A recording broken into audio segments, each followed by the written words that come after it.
جوش ملی آبادی صاحب کی کتاب یادوں کی بارات میں سے ایک اقتباس۔ جاڑا، آہا جاڑا، چمپئی شربتی گلابی جاڑا، کندن سی مہکتی انگیٹھیوں کا گلزار، لچکے پٹھے کی رضائی میں لپٹا ہوا دلدار، دل کا سرور، آنکھوں کا نور، دھندلکے کا راگ، جھٹپٹے کا سہاگ، زلیخا کا خواب، یوسف کا شباب، مسلم کا قرآن، ہندو کی گیتا، صبح کو سونے کا جال، رات کو چاندی کا تھال، جاڑا۔ قصیر النہار طویل اللیل، تنگ آستیں دراز گیسو،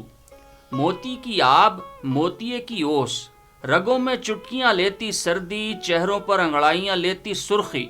مہکتے لحافوں کی نیند، چٹکتے انگاروں کا ناچ، ششدر آستیں قمر جبیں، ٹھڈی تارا ماتھے چاند، ماہ رو سوسن خو گھبرو، لچکیلا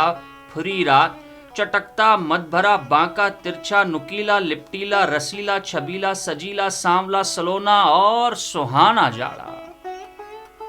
ہائے وہ چراغوں، موم بتیوں اور اکوں کی پردہ نشیں لجاتی اور بامروت ٹھنڈی روشنی،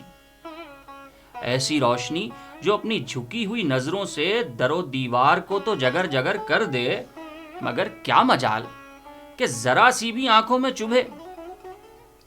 ہائے وہ ماپوس کی کالی کالی زلفوں والی یخ میں جھلی، انگیٹھیوں میں سموئی ہوئی جادو بھری خاموش لمبی لمبی راتیں،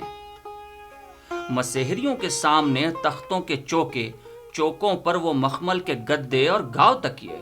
اور تکیوں پر ٹیک لگائے اور پاؤں پر دوشالے ڈالے گھر کی بڑی بوڑیاں، دائیں بائیں چاندی کے اونچے اونچے اگلدان، رہ رہ کر کھلتے اور بند ہوتے پاندان، وہ ڈلی کے کٹنے کی کٹا کٹ آوازیں، اور دوسرے تختے پر وہ رضائیاں اوڑے کہانی کہنے والیاں، ان کے پیچھے اونچے اونچے منہ بافوں والی مامائیں، اصیلیں، لونڈیاں، باندیاں، پشت پہ اگردان، بیچوں بیچ انگیٹھی، انگیٹھی میں چٹکتے کوئلوں کی چٹکار اور سنہری آنچ کا ناچ، اور ہائے وہ مواقع اور مناظر کے بیان کرتے وقت کہانی کہنے والیوں کے وہ بار بار بدلتے روپوں میں ڈھلتے چہروں اور آنکھوں کے بار بار بدلتے اشاروں، اور حسب حال بڑھتے گھٹتے ابھرتے ڈوبتے لہجوں کے کٹاؤ اور ٹھہراؤ کے ساتھ کہانی کا ان الفاظ میں آغاز: کہانی سے جھوٹی کوئی بات نہیں، کہانی سے میٹھی کوئی چیز نہیں، سچ اور جھوٹ کہانی کہنے والے کی گردن پر، کہانی کہنے والے کو عذاب، سننے والے کو ثواب، آدھی رات ادھر آدھی رات ادھر، سوئے سنسار جاگے پاک پروردگار۔ ایک تھا بادشاہ، ہمارا